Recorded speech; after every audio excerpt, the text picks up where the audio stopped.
Hi everyone. आज की video में हम टॉट का ही नेक्स्ट टॉपिक कवर करेंगे जो कि है negligence and defences to negligence. Right, ये भी काफी इंपॉर्टेंट टॉपिक है टॉट का। चलिए नेग्लिजेंस समझते हैं पहले होता क्या है। तो negligence implies absence of intention to cause the harm complained of. It means carelessness और अनरीजनेबल कंडक्ट। ठीक है, but merely unreasonable conduct without damage is not actionable. तो इंपॉर्टेंट क्या है कि केयरलेस कंडक्ट हो और डैमेज हो, तभी जाके वो एक्शनेबल है। Though it may be punishable offence, such conduct followed by harm to another give rise to liability for negligence. तो नेग्लिजेंस एक तरह से होता है, एक तरह से कह सकते हैं कि किसी की केयरलेसनेस, कि जो चीजें उसको ख्याल रखनी चाहिए थी वो उन चीजों का ख्याल ना रखे। ठीक है, लापरवाह तो बहुत आम सा शब्द हो गया, लेकिन नेग्लिजेंस थोड़ा ग्रेव है।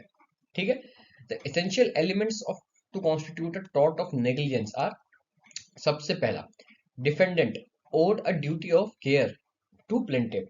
तो ड्यूटी ऑफ केयर क्या होता है कि कोई ख्याल रखने वाली चीज थी डिफेंडेंट के पार्ट पे, ठीक है, अगेंस्ट द प्लेंटिव। राइट, अब जैसे इसको समझने के लिए चलिए अभी एग्जांपल देखेंगे आगे, अभी सिर्फ देखते हैं कि पहला तो है defendant owed a duty of care to the plaintiff. Second क्या है, he made a breach of such duty.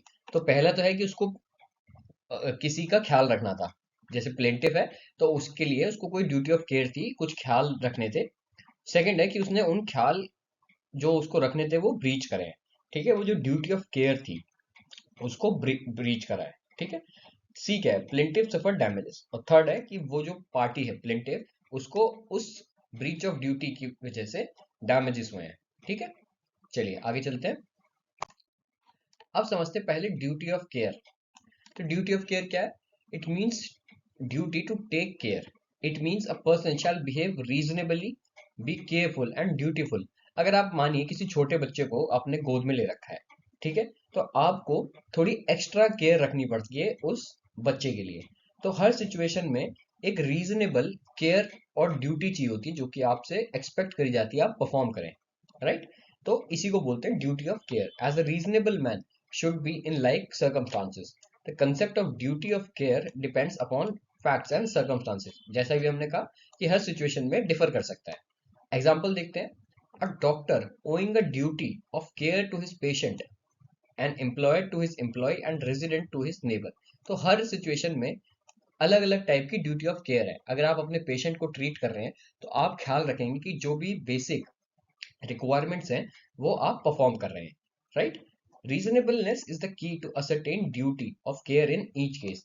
अगर आप देखें कि कुछ केसेस में आपने देखा होगा कि डॉक्टर्स जो हैं ऑपरेशन करने के बाद कुछ जो ऑपरेशन के टाइम पे चीजें यूज होती है जैसे कि सिजर, ठीक है, तो वो अपने क्या बोलते हैं स्टमक के अंदर अंदर छोड़ देते हैं।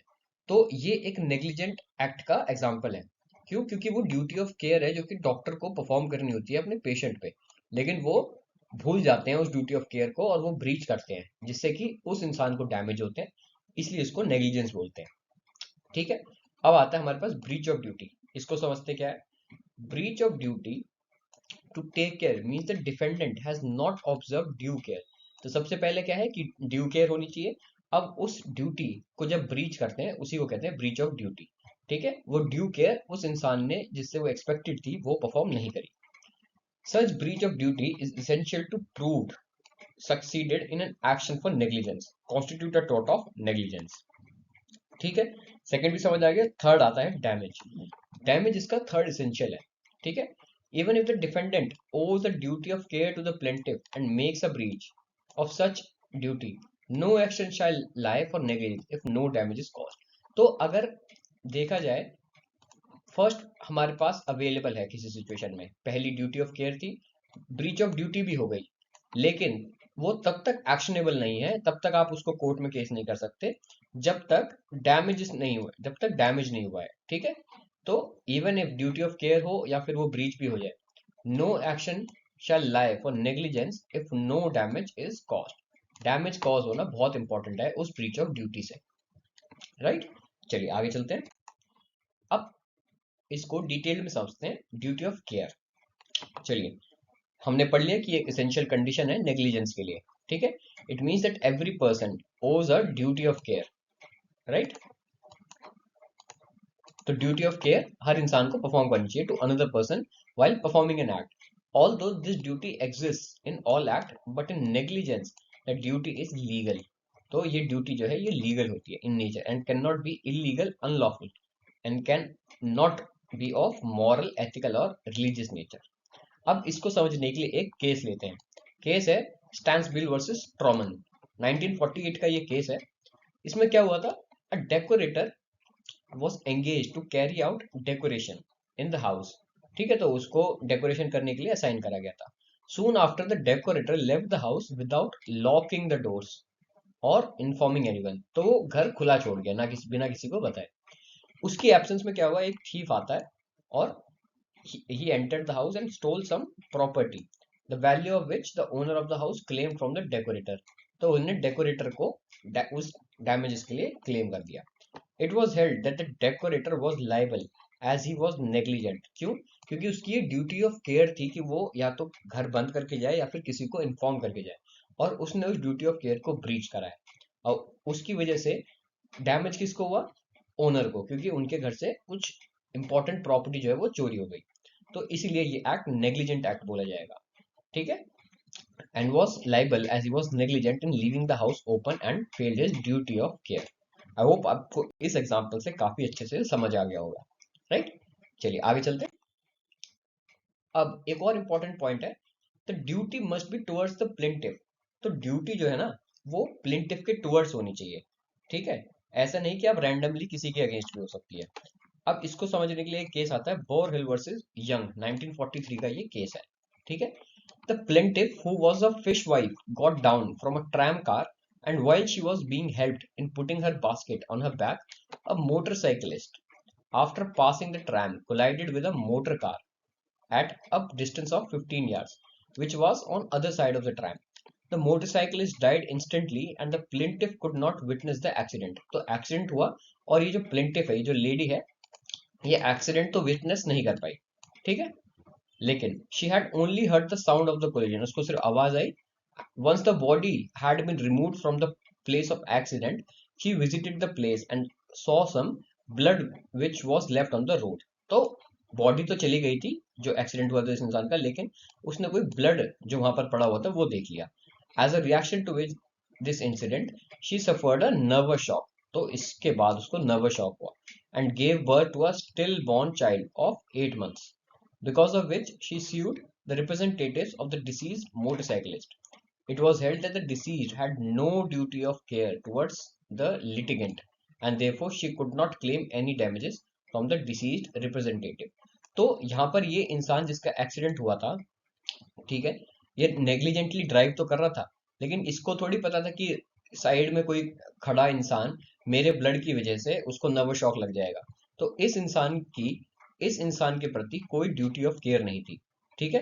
तभी बोला है the duty must be towards the plaintiff. तो प्लेंटिफ के टुवर्ड्स उसकी ड्यूटी ऑफ केयर होनी चाहिए थी, ठीक है। यहाँ पर एज सच कोई ड्यूटी ऑफ केयर नहीं थी जो कि डिफेंडेंट द्वारा ब्रीच करी गई थी, राइट। इसलिए इस केस में प्लेंटिफ को कोई भी डैमेजेस क्लेम नहीं करे गए थे। चलिए आगे देखते हैं। अब वेरी इंपॉर्टेंट केस जो कि है डोनाग्यू वर्सेस स्टीवेंसन, ठीक है। ये क्या केस था, बहुत इंटरेस्टिंग केस है। Case is This case has evolved the principle that we each have a duty of care to our neighbor or someone we could reasonably expect to be affected by our acts or omission। तो हमारी हर उस इंसान के प्रति एक duty बनती है जो कि हमारे एक्ट्स के द्वारा प्रभावित हो सकते हैं, ठीक है। It was held that despite no contract, क्या लिखा है इसको मार्क करते हैं, despite no contract existed between the manufacturer and the person suffering the damage, an action for negligence could succeed since the plaintiff was successful in her claim that she was entitled to a duty of care even though the defective good। तो इसमें इस case में हुआ क्या था कि एक company है जो कि ये जिंजर बियर बनाती थी, ठीक है, इसको समझते हैं ऐसे। तो ये कंपनी है जो कि जिंजर बियर बनाती है, ठीक है। इसने एक गुड बेचा एक इंसान को, बी को, ठीक है। अब बी ने ये चीज दे दी सी को, अब सी ने जब ये ड्रिंक पी तो उसने पाया कि इस बियर के अंदर एक स्नेल है, ठीक है। A bottle of ginger beer with a snail in it was bought not by herself but by her friend. तो ए ने बी को दिया और बी ने सी को, ठीक है। अब इस केस में बोला गया कि duty of care even though इसके अगेंस्ट नहीं है, लेकिन इसमें इसी केस के द्वारा जो नेबर वाला प्रिंसिपल है वो लाया गया कि हमारी ड्यूटी हर उस इंसान के प्रति है जो कि हमारे एक्ट से प्रभावित हो सकते हैं। सो इवन इफ बी जो है इस केस में इस चीज से अफेक्टेड नहीं हुई, लेकिन सी जिसने वो बियर पी, जिंजर बियर, उससे वो अफेक्टेड हुई, ठीक है। तो इसलिए बोला गया कि नेबर प्रिंसिपल है कि हमको ऐसे एक्ट करना है कि हमारे एक्ट से कोई और जो है प्रभावित ना हो, राइट। चलिए आगे देखते हैं। लॉर्ड एटकिन ने इसी में नेबर प्रिंसिपल इवॉल्व करा, ठीक है। और क्या बोला, the rule that you are to love your neighbour becomes in the law that you must not injure your neighbor. An owner of a premise has a duty to care towards lawful visitors and invitees.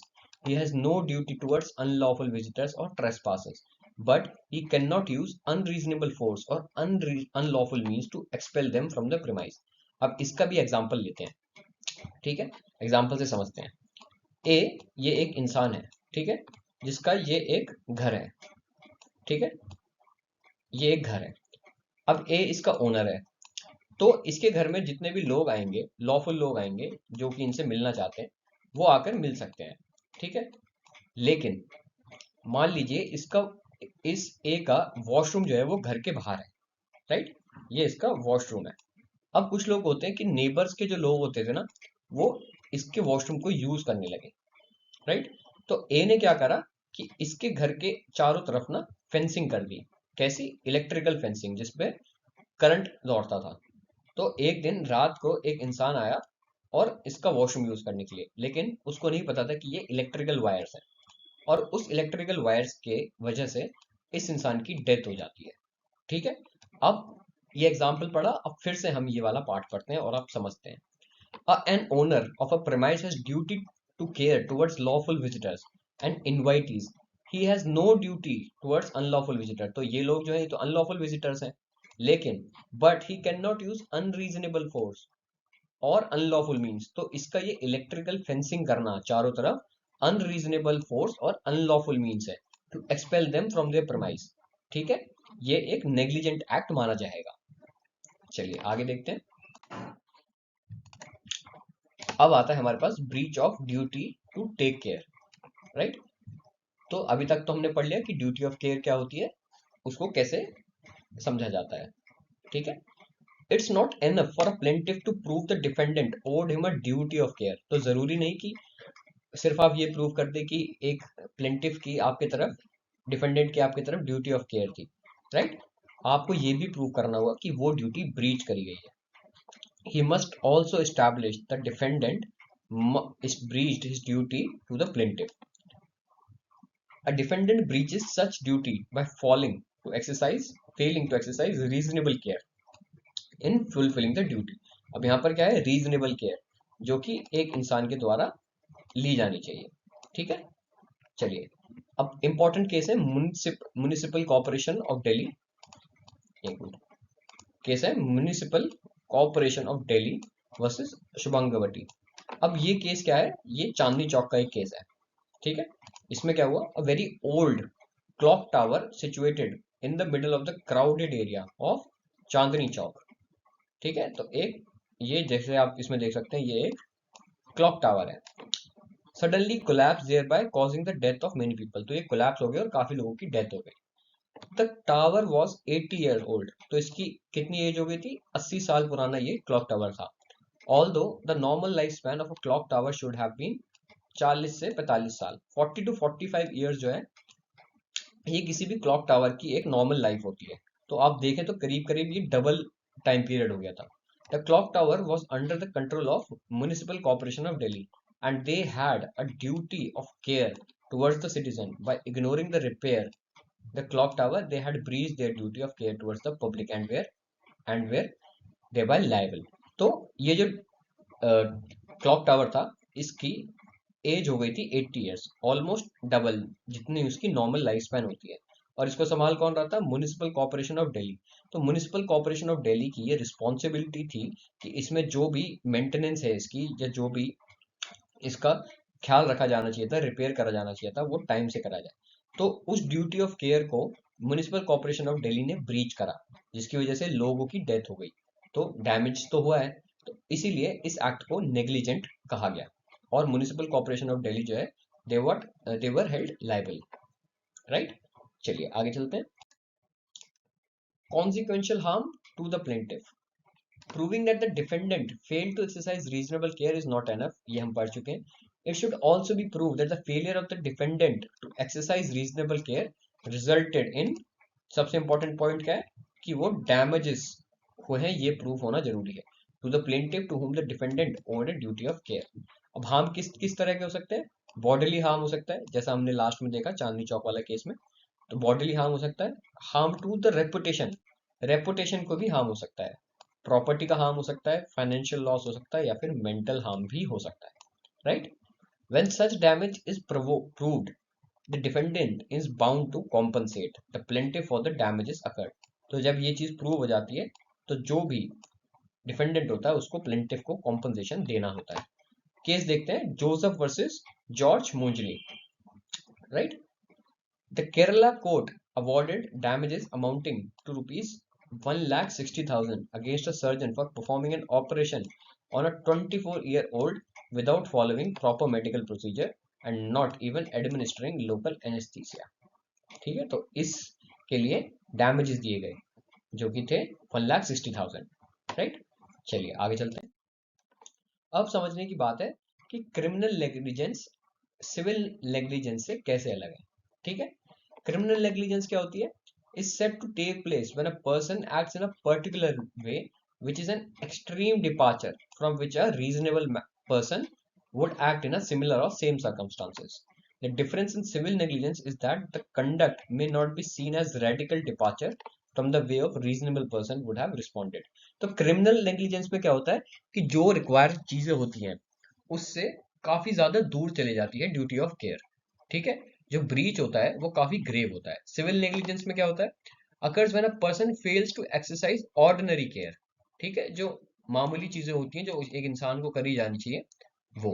अब जैसे मान ली कोई municipality है, उसने सड़क में गड्ढा हुआ, तो उसके चारों तरफ वो फेंसिंग करना या फिर हाईलाइट करना भूल गई, और रात में कोई गाड़ी आके उस गड्ढे में गिर जाती है, ठीक है। तो ये क्या है? ये सिविल नेग्लिजेंस है कि ये ऑर्डिनरी केयर जो थी वो उन्होंने परफॉर्म नहीं करी, ठीक है।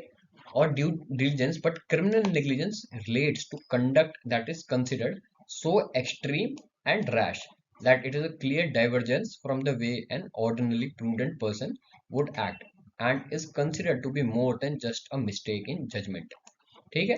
तो ये एक मिस्टेक नहीं होती, जैसे अगर क्रिमिनल नेग्लिजेंस की वजह से किसी का मर्डर हो जाता है, मतलब किसी की डेथ हो जाती है, राइट, तो उस केस में क्रिमिनल नेग्लिजेंस एक्शन में आएगी, ना कि सिविल नेग्लिजेंस। सिविल नेग्लिजेंस में क्या होता है? There is a lesser burden of proof because the plaintiff in such a case only has to prove that it is most likely that the defendant was negligent. तो इस case में burden of proof कम होता है, क्योंकि बस ये prove करना होता है कि मोस्ट लाइकली कि डिफेंडेंट की गलती से हुआ है, ठीक है। बट क्रिमिनल नेग्लिजेंस में होता है, जो बर्डन ऑफ प्रूफ होता है वो बियॉन्ड अ रीजनेबल डाउट होना चाहिए that the defendant was negligent, which is the highest standard of proof, which means the evidence is so strong that there is no other logical explanation besides the fact that the defendant acted with criminal negligence, right? तो इनके बीच में severity और ग्रेवनेस का फर्क है। चलिए आगे चलते हैं और देखते हैं the punishment for a person who is liable in a civil negligence. उसके लिए क्या है? वो कंपनसेशन देगा, ठीक है। लेकिन क्रिमिनल नेग्लिजेंस में क्या है?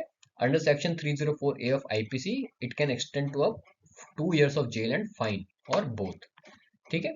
एग्जांपल से देखते हैं, if someone driving a vehicle under the influence of drugs and alcohol and cause the death of an individual, it would amount to criminal negligence since this is considered extreme carelessness.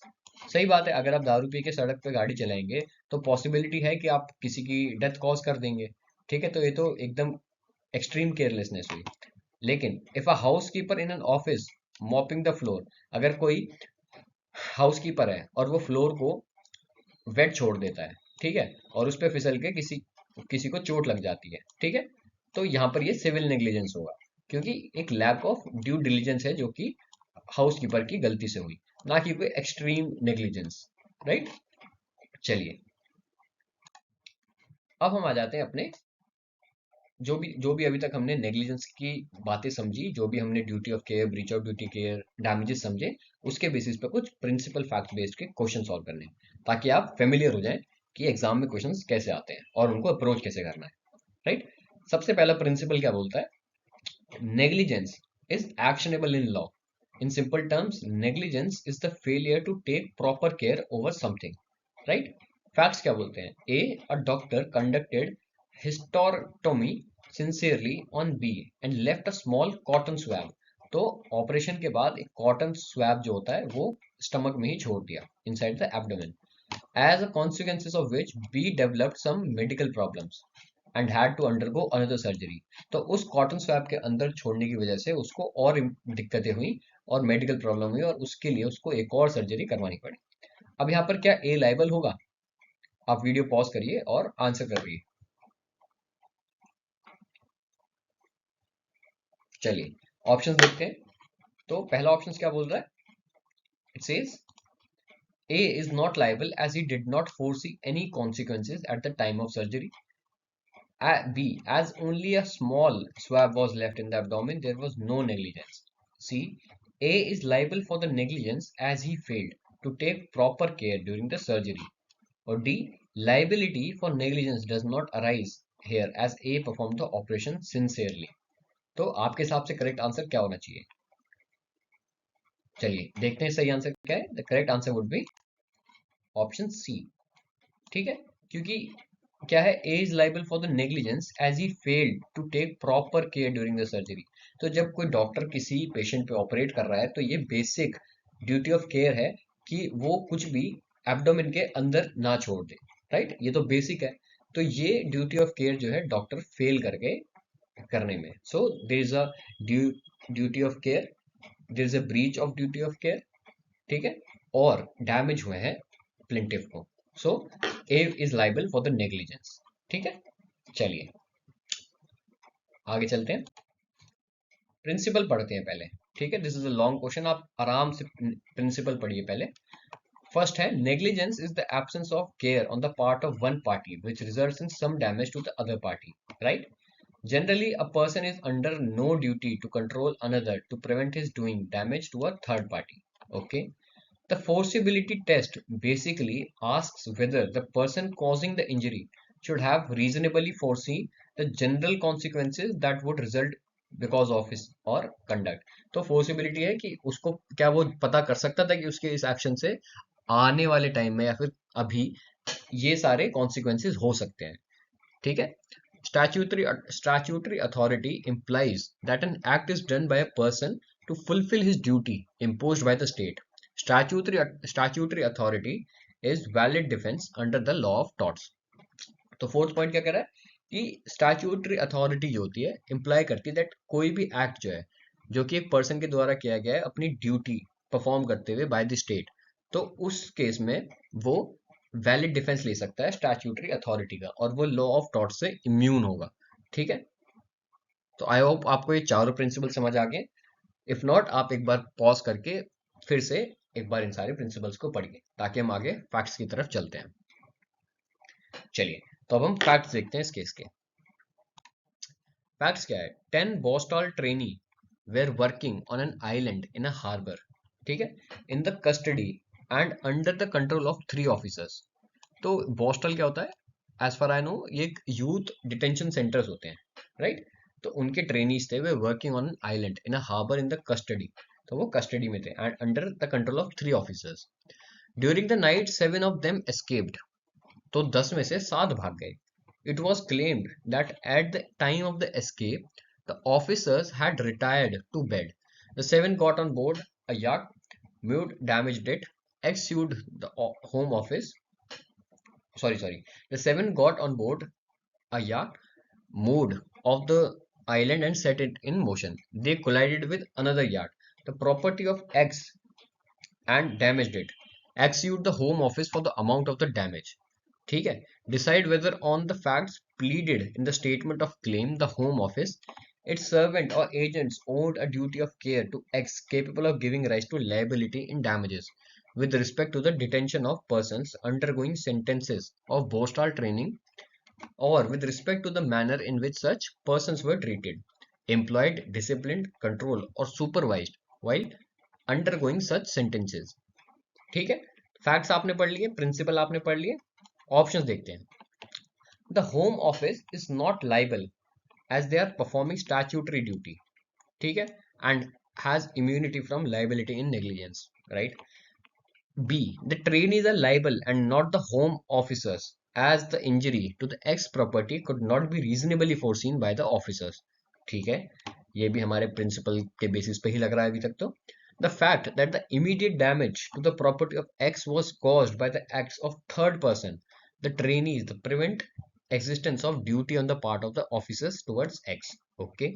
Or option D, the taking by the trainees of the nearby yacht and causing of damage to other yacht which belonged to X ought to have been foreseen by the Bostal officers as likely to occur if they failed to exercise proper control of supervision in the particular circumstances. The officers prima facie owed a duty of care to X. Right, तो principal हमने पढ़ लिया, facts पढ़ लिए, options पढ़ लिए. Video pause करिए और कोशिश करिए इसको आंसर करने की. चलिए, तो करेक्ट आंसर क्या होगा इसका?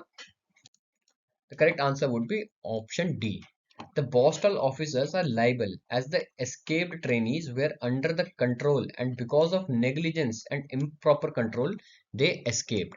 The trainees were under the responsibility of the Bostal officers. तो ये उनकी नेग्लिजेंस की वजह से एक्ट हुआ है, ठीक है, और उनकी ये ड्यूटी ऑफ केयर थी कि वो उनका ख्याल रखें. Right, the correct answer would be option D. Principle क्या बोलता है? A careless person becomes liable for his negligence when he owed a duty of care to others. ठीक है, फैक्ट क्या बोलते हैं? K was a friend of L and was teaching her to drive. ठीक है, prior to such an arrangement, K had sought assurance from L that appropriate insurance had been purchased in the event of accident. ठीक है, on the third day, L was executing a simple maneuver at slow speed when she panicked, which resulted in the car crashing into a lamppost, injuring K. L was subsequently convicted of driving without due care and attention. So, L denied liability to pay compensation to K on the ground of voluntary non-fit injuria. ठीक है, voluntary non fit injuria का topic जो है हम अपनी previous video में cover कर चुके हैं. अगर आपने वो नहीं देखी तो please to watch it. And also that she was just learning to drive and was not in complete control of the vehicle. ठीक है, चलिए ऑप्शन देखते हैं. L is liable as the defense of voluntary non-fit injuria was not applicable. Secondly, that the duty of care owed by a learner driver to the public, including passengers, was to be measured against the same standard that would be applied to any other driver. Option B कहता है L is not liable as K voluntarily accompanied her. Option C, L is not liable as she is just teaming to drive and duty of care rests upon the instructor. तो facts आपने पढ़ लिया, principal आपने पढ़ लिया, answer करने की कोशिश कीजिए. चलिए, तो correct answer would be option A. ठीक है, L is liable as the defense of voluntary non-fit injuria was not acceptable. क्यों? Secondly, that duty of care owed by driver to the public, including passengers, was to measure against the same standard that would be applied to another. In this, though L was a learned driver, like any other driver, to undertake proper care towards the public and co-passenger K, she will be held liable for the injuries caused to K. Voluntary non-fit injuria will not be applicable. Right? चलिए आगे बढ़ते हैं. Occupiers of the premises owes duty of care to all his invitees and lawful visitors. Suresh was the owner of big bungalow with a compound wall. He was constructed swimming pool in his compound. Since the work was incomplete, he asked his worker to cover it with gunny bags. Next morning, the postman who came inside to deliver a telegram fell into this unfinished pool. The postman filed a suit against Suresh, claiming compensation. तो वो swimming pool बना रहे थे और वो incomplete था, तो उन्होंने उसको ऊपर से ढक दिया। सुबह जब टेलीग्राम देने पोस्टमैन आया तो वो उसमें गिर गया और उसने कंपनसेशन मांगा सुरेश से। ठीक है। ऑप्शन ए क्या बोलता है? Suresh is not liable because he did not invite the postman to his house. B क्या कहता है? Suresh is not liable because it was for the postman to take care of himself. Option C कहता है Suresh is liable because the postman came into the premises in the course of his duty. Right. तो आप pause करिए और कोशिश करिए इसको answer करने की। चलिए, तो करेक्ट आंसर क्या होगा इसका? Correct answer would be option C. Option C क्या बोलता है? सुरेश लाइबल होगा। बाकी के ऑप्शन तो नॉट लाइबल बोल रहे हैं, तो सिर्फ आप इस इतना पढ़ के ही एलिमिनेट कर सकते हैं। सुरेश तो लाइबल ऑफ कोर्स होगा क्योंकि उसने ड्यूटी ऑफ केयर जो है वो ऑल हिज इनवाइटीज, तो जो भी उसके घर पे आएगा उसके लिए उनके प्रति उसकी एक ड्यूटी ऑफ केयर थी। ठीक है, जो कि उसने ब्रीच करी है। और the postman came into the premises in the course of his duty. ठीक है, वो लॉफुल ड्यूटी, लॉफुल विजिटर था, ना कि उसके घर में ऐसे ही कूद के आ गया था ट्रेस पास करने। ठीक है, तो वो एक लॉफुल विजिटर था जो कि अपनी ड्यूटी कर रहा था। तो सुरेश की ये ड्यूटी थी, ड्यूटी ऑफ केयर थी, कि वो ऐसी चीजों को प्रिवेंट करे। ठीक है, जो कि उसके नेग्लिजेंट एक्ट की वजह से हुई है। चलिए आगे देखते हैं। Principle, an occupier is liable to a trespasser in respect of some willful act intended to cause harm or done with reckless disregard. Facts क्या हैं? A farmhouse belonging to Thotapa had its fence electrified. ठीक है, उसने अपनी fence electrify कर दी। The object was to ensure that the farm was secured from wild animals. तो उसने wild animals ना आ जाए उसके फार्म में, इसलिए उसको प्रोटेक्ट करने के लिए इलेक्ट्रीफाइड कर दी। ठीक है। There was a clear warning about the electrified fencing, तो उसने वार्निंग भी लगा रखी थी। A cricket ball hit from a nearby playground fell within the farm. Muthanna, the coach conducting the summer camp for school going children there attempted to jump the fence to retrieve the ball, got injured on account of the electric shock. तो उसको electric shock लग गया। Right.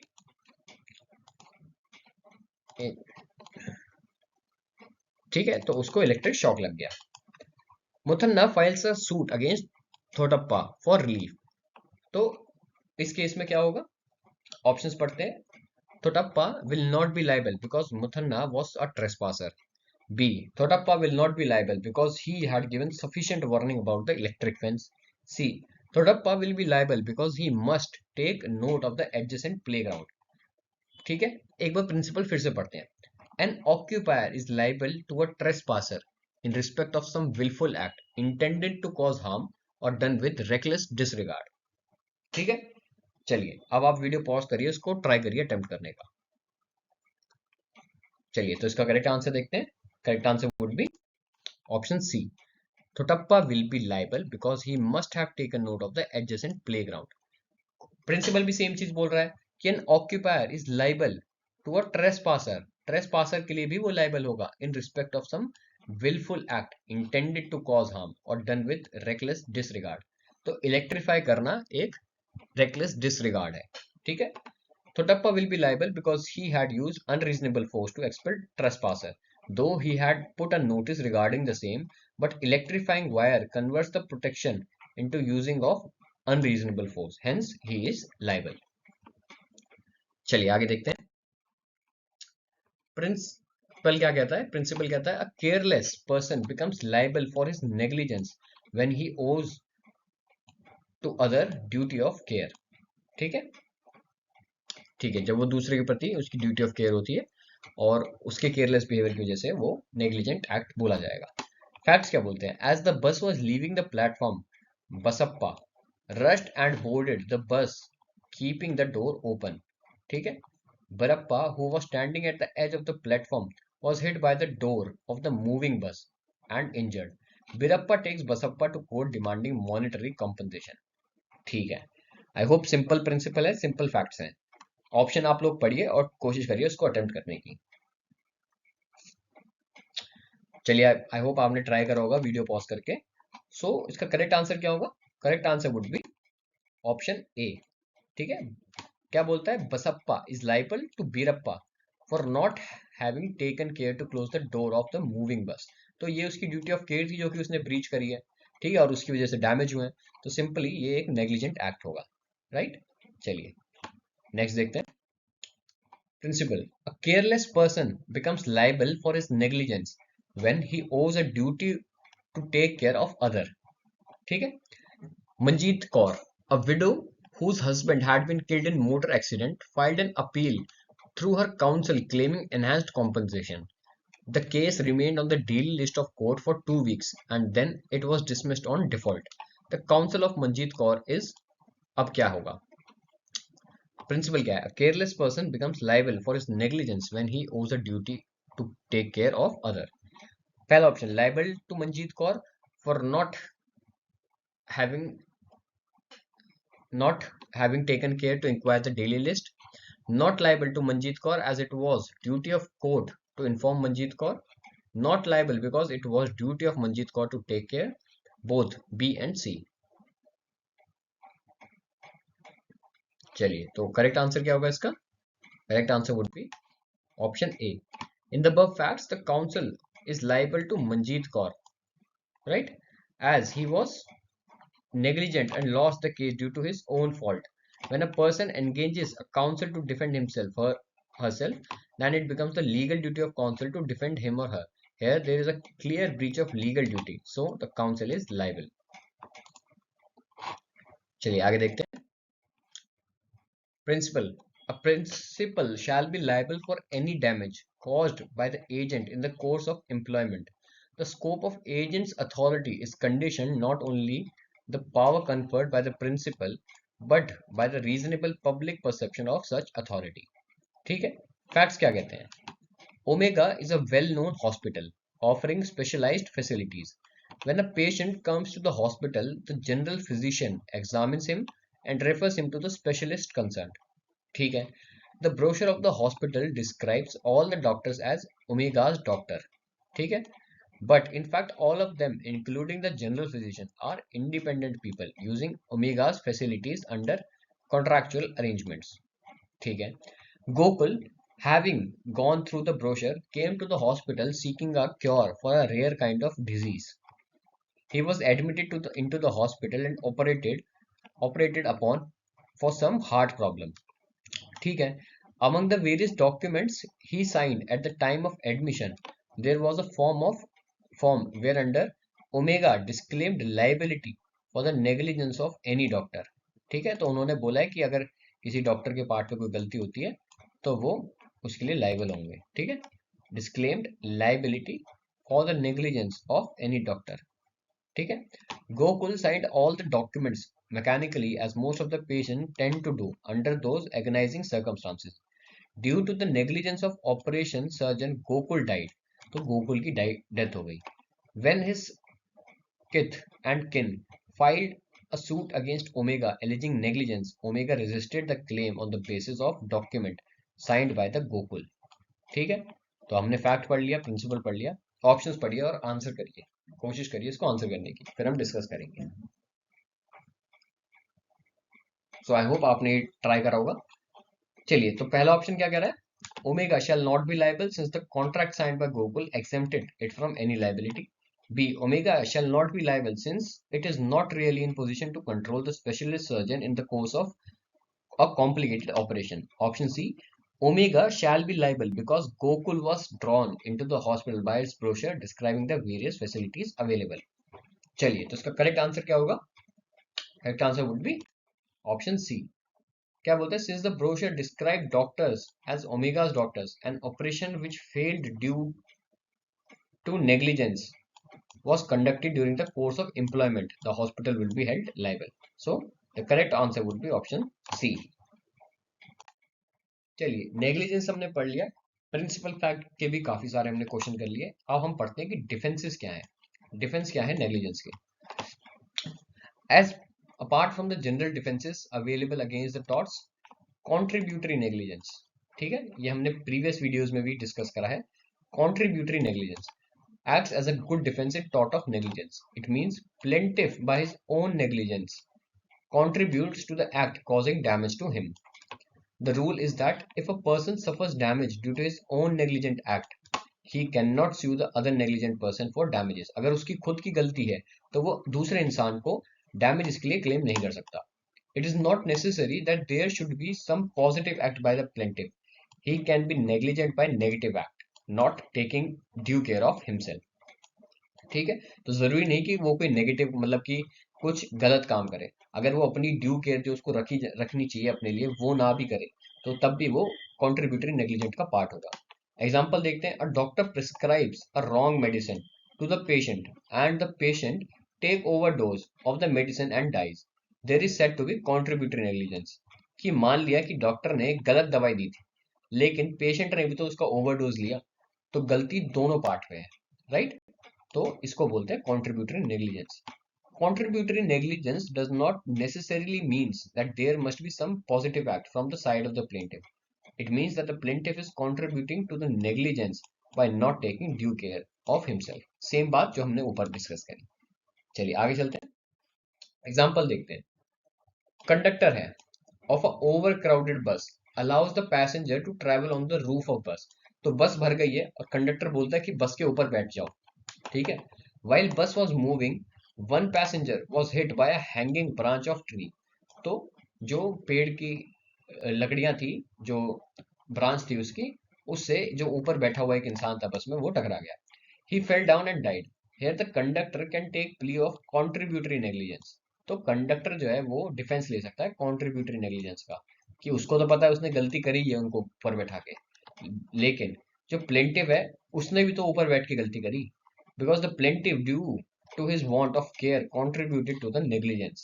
ठीक है, तो इसमें दोनों की एक तरह से गलती थी यहाँ पर. It is necessary to note that in the contributory negligence the defendant is not totally exempted. तो उसको पूरी तरह माफ नहीं करा जाता है उसकी लाइबिलिटी से. गलती तो उसकी है ही, ठीक है, बट उसकी लाइबिलिटी जो है ना वो कुछ हद तक कम कर दी जाती है क्योंकि गलती कहीं ना कहीं दोनों की थी. ठीक है, चलिए आगे देखते हैं. अब हमने ये पढ़ लिया, इसी के टॉपिक को हम एक एग्जांपल से समझते हैं. If as a result of carelessness one injures another, he is legally liable to the injured victim for resulting damages unless the victim's own carelessness also contributes to the causing the accident. ठीक है. Facts क्या बोलते हैं. A carelessly left an iron pole protruding across a public road 200 meters from the spot was a traffic signal indicating the speed limit to be at 30 km per hour. B, riding a scooter at 60 km per hour, noticed the protrusion from distance but still could not avoid it, collided with the pole and was injured. ठीक है, आप लोग समझ गए होंगे कि इसमें भी कॉन्ट्रीब्यूटरी नेग्लिजेंस का पार्ट है. 30 km पर आवर की स्पीड बोली थी लेकिन बी खुद 60 km उसको वॉयलेट कर रहा था, तो गलती ए ने भी करी है बी ने भी करी है. तो सिंपली आप ऑप्शंस पढ़िए और इसका आंसर करिए. चलिए तो इसका करेक्ट आंसर देखते हैं. Correct answer would be option C. C option क्या बोलता है. B will lose as he was driving very fast. तो कॉन्ट्रीब्यूटरी नेग्लिजेंस का पार्ट है, उसने अपनी एंड पे भी गलती करी है. B has contributed towards the act of negligence by driving the scooter at much above the speed limit. Moreover, B had the last 5 opportunity to avoid the accident. ठीक है, सॉरी ये 5 नहीं होगा यहाँ पर. B had the last opportunity to avoid the accident. ठीक है. I hope आपको डिफेंस ऑफ नेग्लिजेंस भी समझ आ गया और नेग्लिजेंस भी. तो आज की वीडियो में इतना ही. नेग्लिजेंस का टॉपिक हमने काफी ब्रीफ में डिस्कस करा, डिटेल डिस्कशन करा है और प्रिंसिपल फैक्ट बेस्ड भी काफी सारे क्वेश्चन प्रैक्टिस करें ताकि हमको ज्यादा क्लियरिटी आए टॉपिक की. ठीक है, I hope you like this video. Thank you so much.